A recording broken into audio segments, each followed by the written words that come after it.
I know this is bad. You guys should be paying me for this advice. Are you a parent and you're trying to decide what instrument you want your child to play?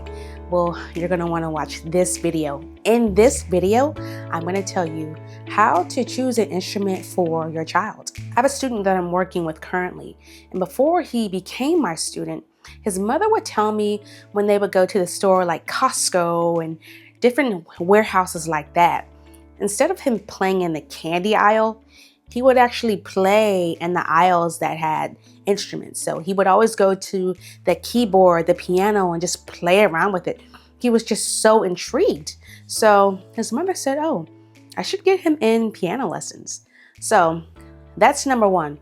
Just observe, like, organically and naturally what they're into.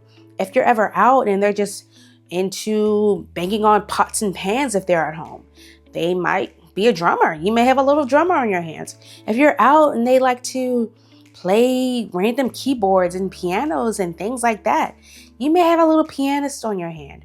Or if they're at home and they're making like little miniature instruments, like little strings of rubber bands and pots and pans for drums, things such as that. Just observe what they're naturally drawn to.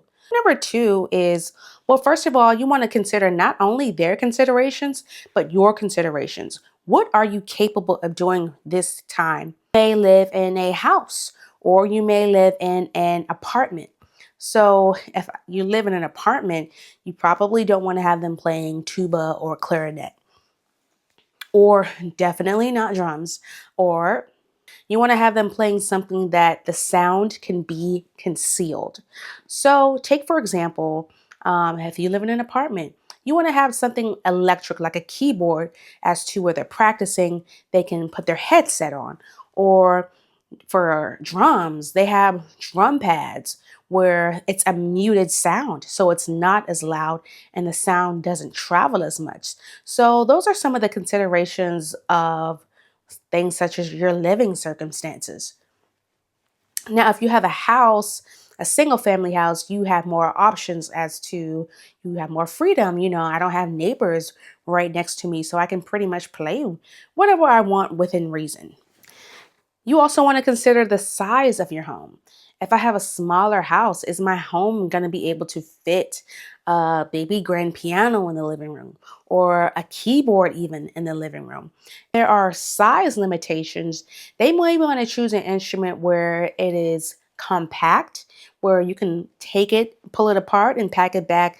Something like maybe guitar, clarinet, flute, the instrument that I play. Other things that you want to consider as a family, such as the cost. How much is this going to cost to upkeep this instrument?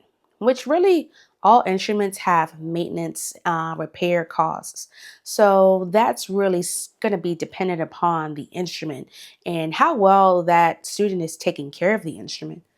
Every instrument at some point will need to be maintenance, and the cost could vary per instrument and depending on how well that child takes care of that instrument.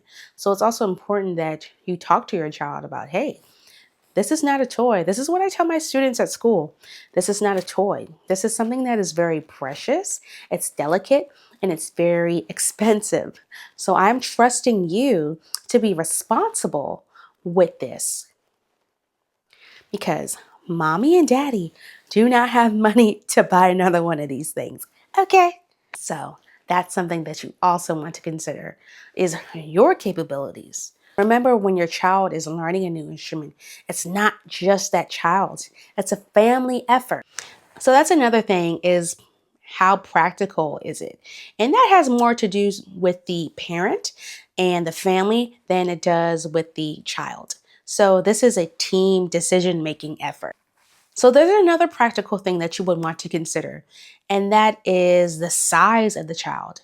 If you have a little child that's frail and, small for their age group, you probably don't want to pick an instrument like tuba.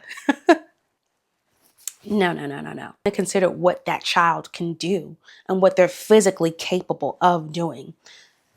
I'll tell you a story. When I started playing flute at the age of 8, And this was something that I did outside of school. I did it with the DC Youth Orchestra program. And when I got to elementary school around fourth or fifth grade, I had already knew how to play flute. So I'm like, okay, I want to learn something different. I want to learn something totally different from flute. I wanted to learn the trumpet. So for about a year or so, I ended up playing trumpet in elementary school. And I really like the trumpet. However, the size of the case is vastly different from that of a flute. There are some instruments, some woodwind instruments that require more lung capacity. And there are some string instruments that require more dexterity as far as your fingers and your hands. And that's something that a parent knows, okay, this child, they're a little clumsy in this area, or this child, this child has asthma. So you probably don't want to put them on tuba. So just some practical things to consider. Take them to a music store that has keyboards, woodwind, instruments, guitar, just you name it. Take them to a music store and just have them try out different instruments. And before you have them try them out and discuss what they're doing in the music store, just take them there and see what instruments that they automatically are drawn to. When they walk in, are they drawn to the keyboard? When they walk in, do they go straight to the back where the guitars are? Just observe and see what they like, what they don't like, what music they like to listen to. Those are some of the things that I would do when deciding to choose an instrument. In certain universities and certain music stores, they'll have just an open fair day, so to speak, where the child can just come and play different instruments. And it's hosted by, the school's music program, and there are music students there that will show them the instrument, that will play the instrument for them. I mean, it's just like a kid in a candy store, but the candy, in this case, are the instruments. You can also learn more than one instrument at a time. Okay, so don't feel like they have to be married to one instrument. And this is my final tip. This is a bonus tip. And this can be for more so selfish reasons. Instead of letting them choose an instrument, introduce them to an instrument, to the organ, to the piano, where they can be a utility at such a young age. If you're a part of a church, go up to the musicians after service and ask, hey, can my child kind of see this instrument and see what you're playing? And then can they play it? Now, this is more so a sales tactic, so you better be careful with this one. Don't just have them listen to it, but have them play it, have them feel it. It's like when you're going to a luxury store. Let's say you're going to the Fendi store or the Louis Vuitton store, and you see a purse that you like, and you're on the fence whether you want to buy it or not.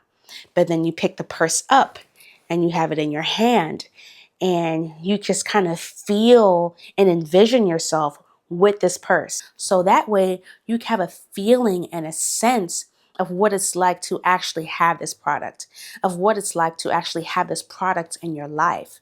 So use that same strategy with your children. I know this is bad. You guys should be paying me for this advice.